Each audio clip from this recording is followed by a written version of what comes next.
Hello, friends, and welcome back to Pillow Tales. I am so pleased you've chosen to join me for this quiet journey tonight. Before we surrender to the rhythmic motion of the rails, tell me in the comments where you are listening from, perhaps from a bustling city or a quiet, book-filled room. Tonight, we embark on a long journey, deep into the heart of a puzzle where the greatest treasures are not gold or jewels, but the silent words on a page. We join the impeccable Hercule Poirot aboard the Balkan Express, where every polished surface holds a secret. Shh! The train is moving, and the investigation begins. Chapter 1: The Scholar's Burden, Introduction and Setup. The Balkan Express, a cousin to the famed Orient, was slicing through the snowy plains of Europe, carrying a distinguished, if small, group of passengers away from the academic centers of Paris and Vienna. Our story centers entirely on Car B, the specialized library car, a sanctuary of oak paneling and plush leather chairs, meant for quiet contemplation and study during the long journey east. Among the passengers was the brilliant, if somewhat fragile historian, Professor Alistair Finch. Professor Finch was traveling with a cargo far more valuable than any jewel: the Kronos manuscript. This manuscript, nearly 1,000 years old, was the lost final work of a classical Greek philosopher, containing historical revelations that could rewrite entire chapters of ancient history. Its worth was incalculable, both academically and monetarily. It was the professor's habit to work on the manuscript nightly in the library car, sealing it in a small, specially constructed travel safe built into the corner desk when he retired. Hercule Poirot found himself aboard the Express, not by choice, but by a delightful coincidence of travel plans. He settled into the library car not to read, but to observe the tiny society gathered there. Let us meet our company, the inhabitants of the library car, each with their own relationship and, potentially, their own desire for the Kronos manuscript. First, there was Dr. Vera Klimt, a sharp-eyed, meticulous research assistant who had spent the last 5 years working alongside Professor Finch. She was deeply knowledgeable about the manuscript, yet she carried a palpable air of exhausted resentment. She claimed her own name had been systematically excluded from the professor's recent academic triumph regarding the discovery. Next sat Monsieur Jules Renard, a renowned but disgraced book collector from Paris. Renard was notorious for acquiring artifacts through highly questionable, often illicit means. He denied any interest in the Kronos, claiming he was traveling on private business. But his dark, restless eyes rarely left the professor's safe. Near the central reading lamp, we find Lady Beatrice Halloway. Lady Halloway was a wealthy English patron of the arts, but more specifically, a formidable academic rival. Her own scholarly paper, which the Kronos manuscript was rumored to entirely disprove, was due for publication next month. The disappearance of the manuscript would save her reputation and her life's work. Finally, observing the group with the detached air of a professional bodyguard, was Mr. Silas Crowe. Crowe was Professor Finch's newly hired security specialist, a large man who occupied the central aisle, perpetually alert. Crowe was a man of few words, hired specifically to guard the Kronos. His presence, ironically, served only to highlight the extreme vulnerability of the treasure. Professor Finch, nervous and prone to dramatic pronouncements, sat opposite Poirot. "Monsieur Poirot, you see my burden. This document is a light for the world, but it draws moths. I lock it nightly in this safe, in this very car. It is the most secure place on the entire continent, but I trust no one. Not the scholars, not the collectors, especially not the collectors." Poirot observed the safe, a small but robust piece of steel built flush into the desk, secured by a complex lock. He looked around the library car, noting the heavy oak door to the corridor and the narrow, tightly secured windows. The entire car was a contained box, a fortress on wheels. "Ah, Professor," Poirot mused gently. "When a treasure is locked away, the desire to unlock it becomes the only preoccupation. A secure car is merely a secure box containing all the suspects. Tonight, I shall take my restorative tea here. I find the atmosphere of valuable words quite conducive to the workings of the petit gris."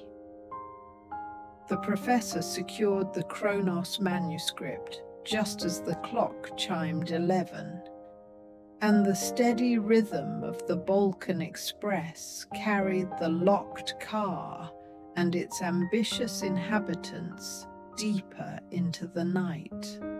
Chapter 2. The Vanishing Volume. The Crime Discovered. The Balkan Express maintained its relentless pace throughout the night, its rhythmic sound a steady, metallic heartbeat. The disruption came with the dawn. At precisely 7 a.m., the conductor, Monsieur Dupont, entered the library car to deliver breakfast trays.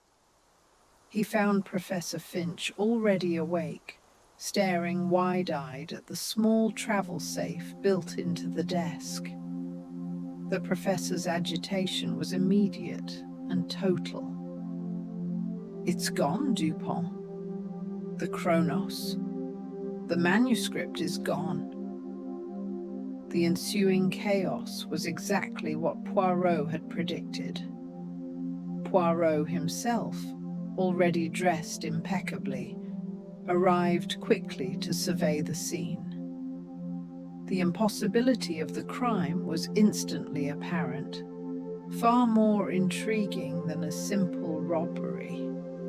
The library car door, Poirot confirmed with Monsieur Dupont, had been double-bolted from the corridor side by the conductor himself at midnight, as per the professor's strict instructions, and was not unlocked until Dupont's entry at 6:30 a.m.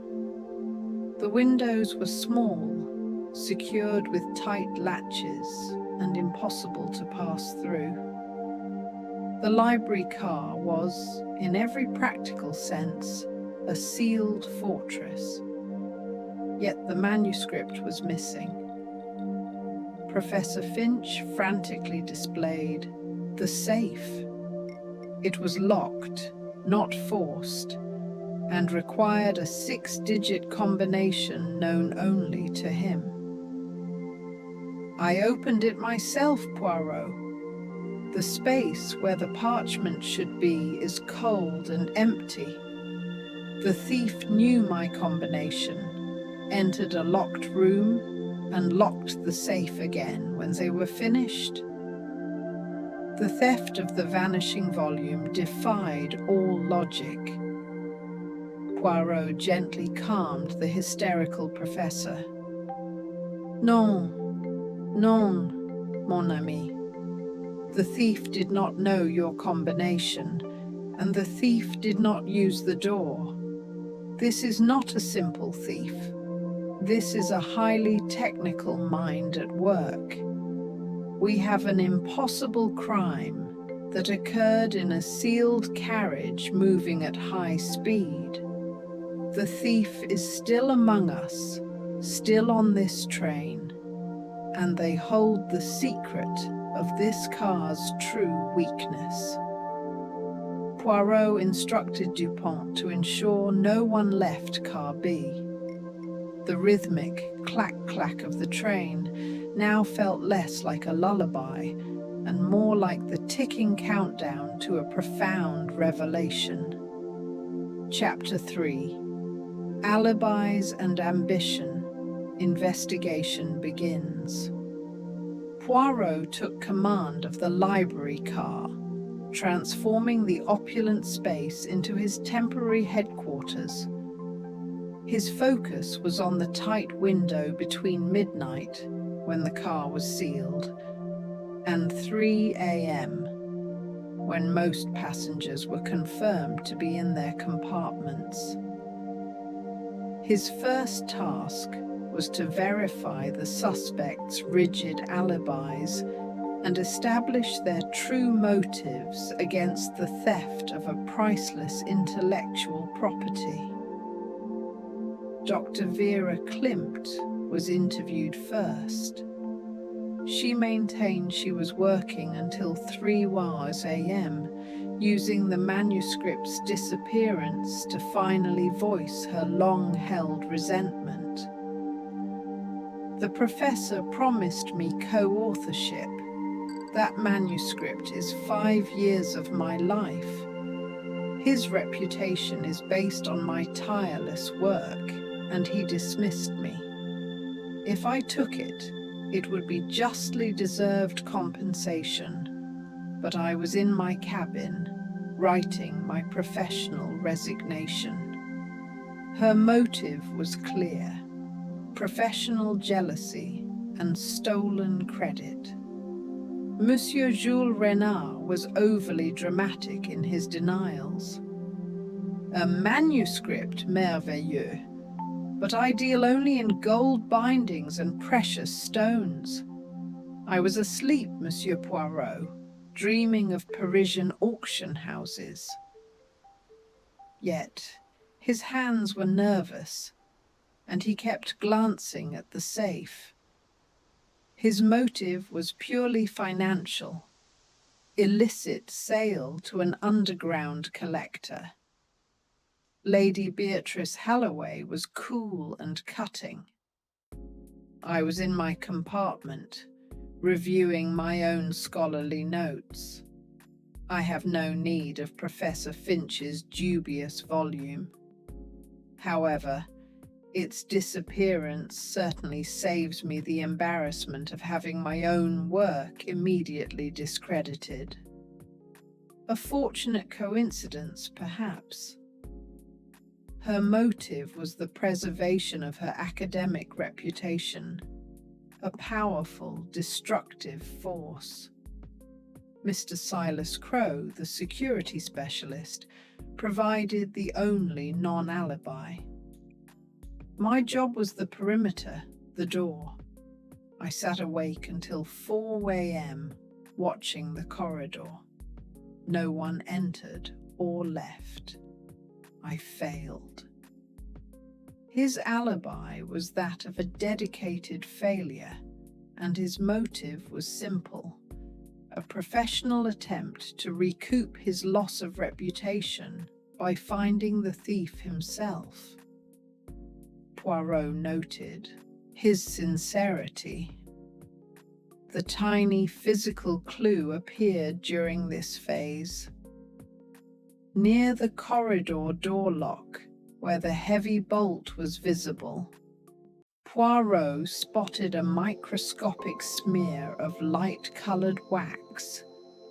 It was a minuscule detail, but it suggested someone had struggled with the lock, a fact that clashed with the locked safe. Chapter 4: The Illusion of the Locked Car, Clues and Red Herrings. The tiny smudge of wax became Poirot's focus. He discreetly consulted the staff. Did the train use wax candles? Only in the smoking lounge, and a specific, expensive white sealing wax used by Monsieur Renard for his private correspondence. This immediately cast a large shadow of suspicion over the collector, Monsieur Jules Renard, whose restless eyes and nervous demeanor fit the profile of a professional criminal.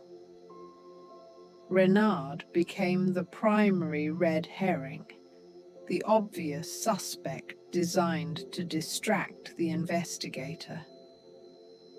But Renard's motive was financial, and the theft was not professional. The thief had not immediately jumped the train to sell the prize.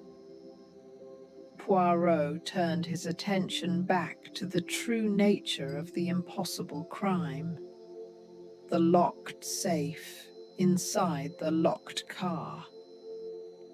He realized the ventilation in Car B was poor, not due to a defect, but by design, a factor which had to be intentional.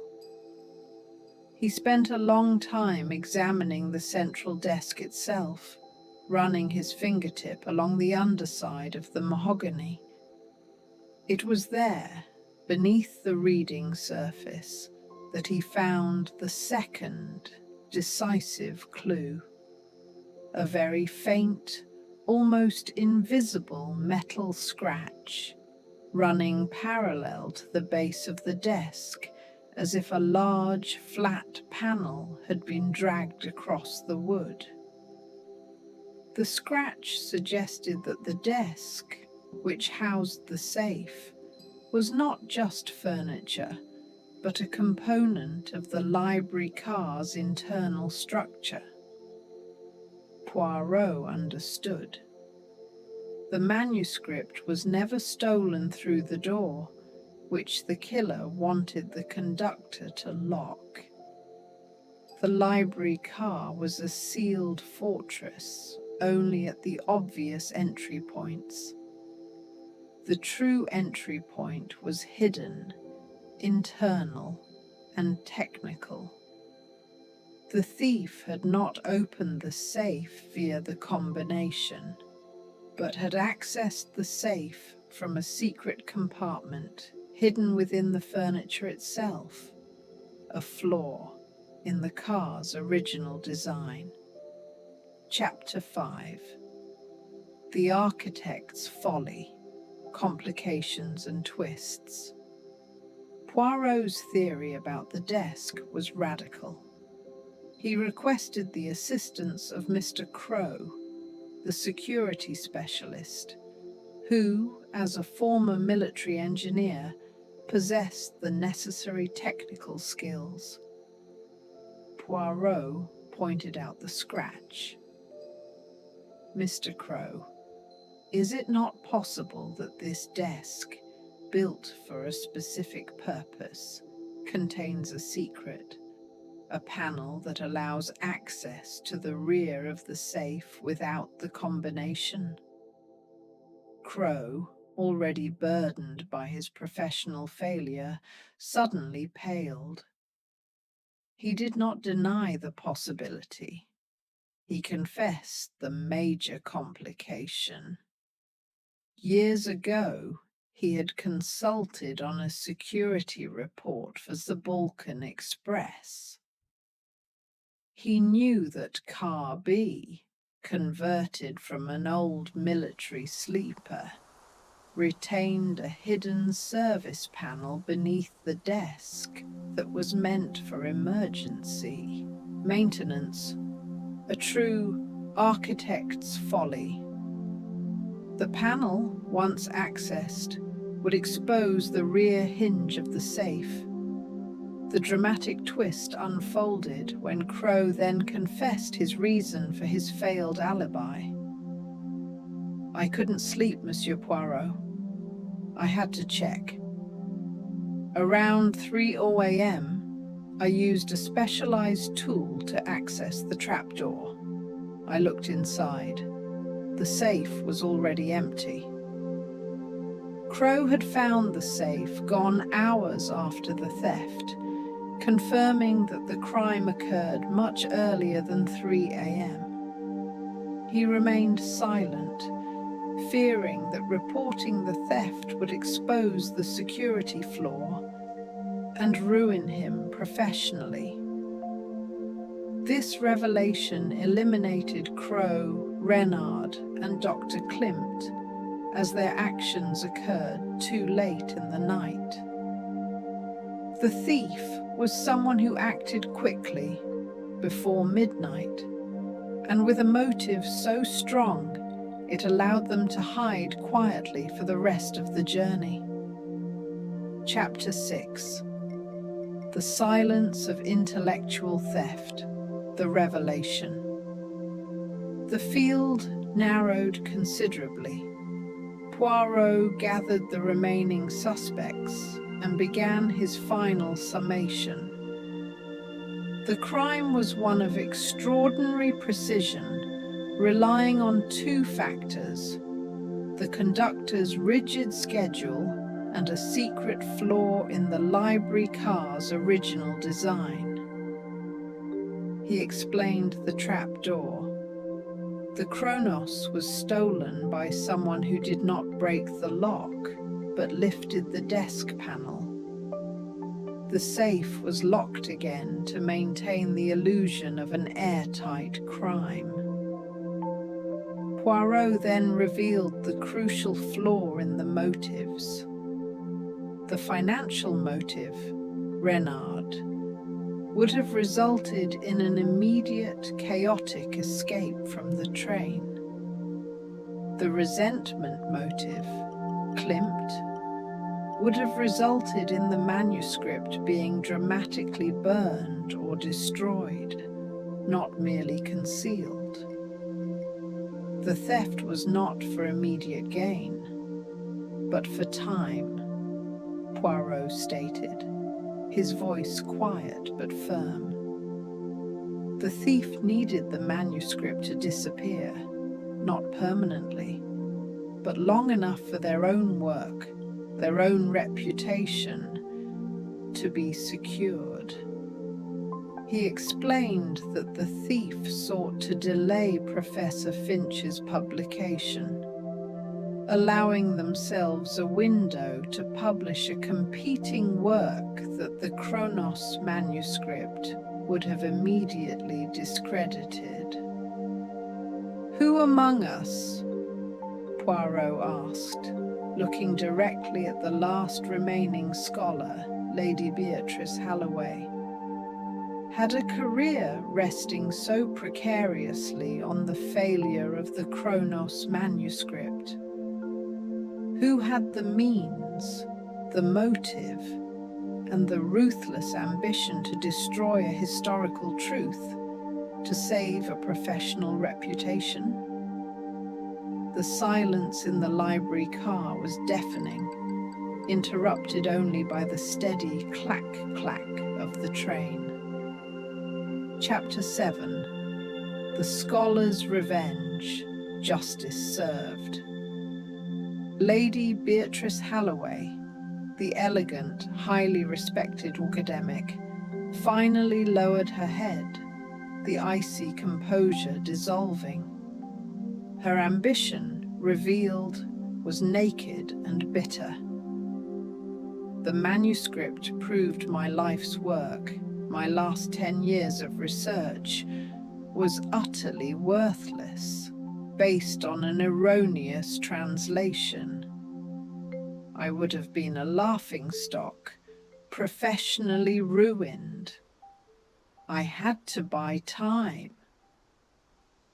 Poirot explained her meticulous plan. Lady Halloway, a long-time patron of the European Rail Society, had leveraged her influence to secretly obtain the original architectural drawings for Car B, revealing the hidden trapdoor. She had acted swiftly. Between 10:45 p.m. and 11:15 p.m., before the car was double-bolted.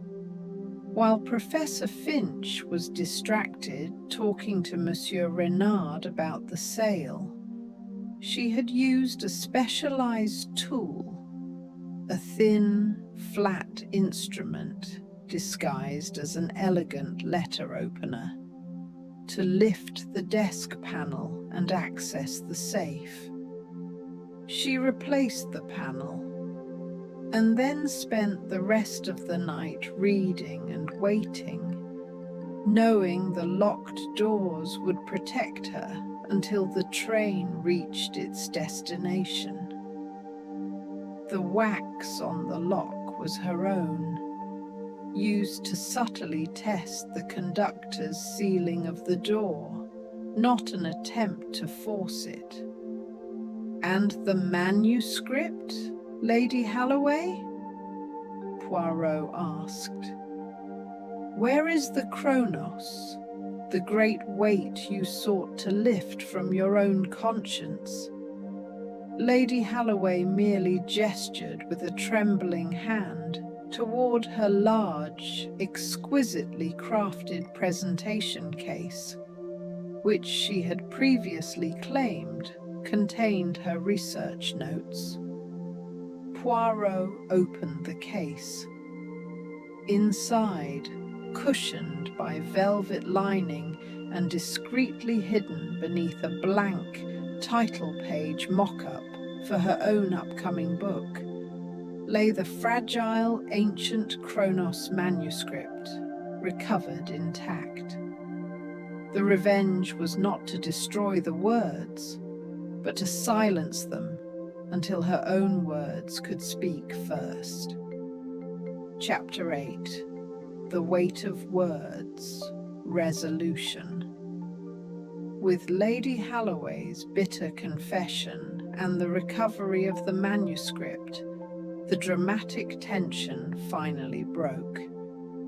She was handed over to the conductor for detainment until the next major station.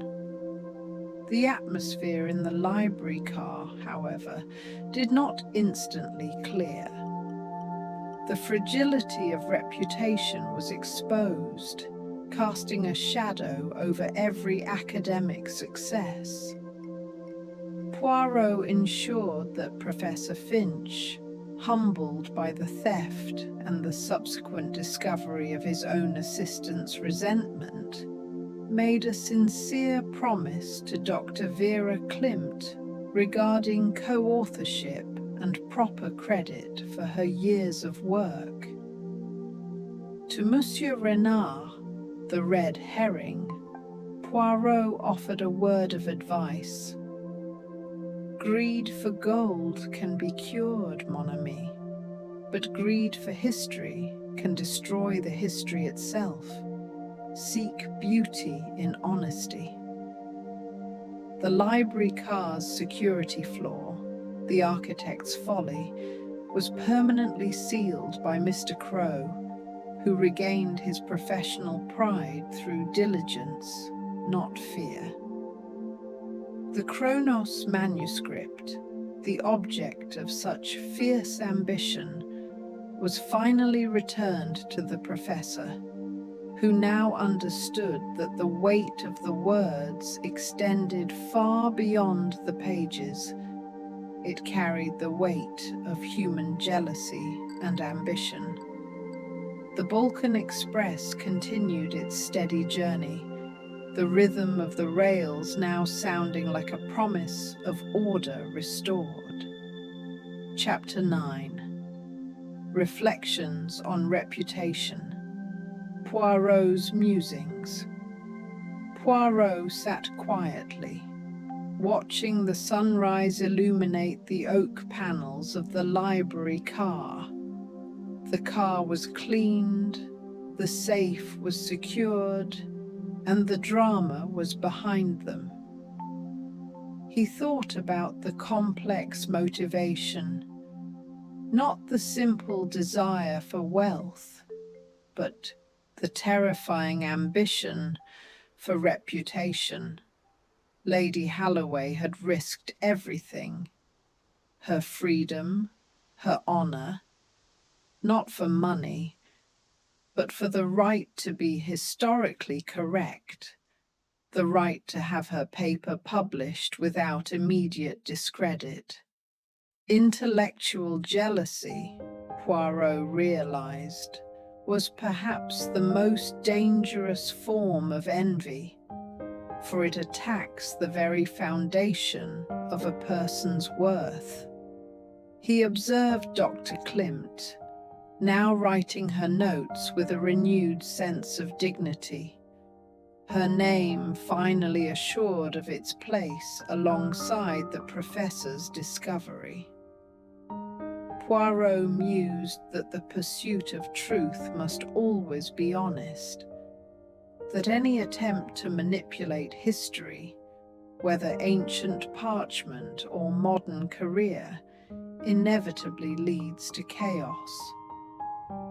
The Petit Gris had organized the facts, exposed the secret flaw, and identified the ruthless ambition that rode alongside them on the Express.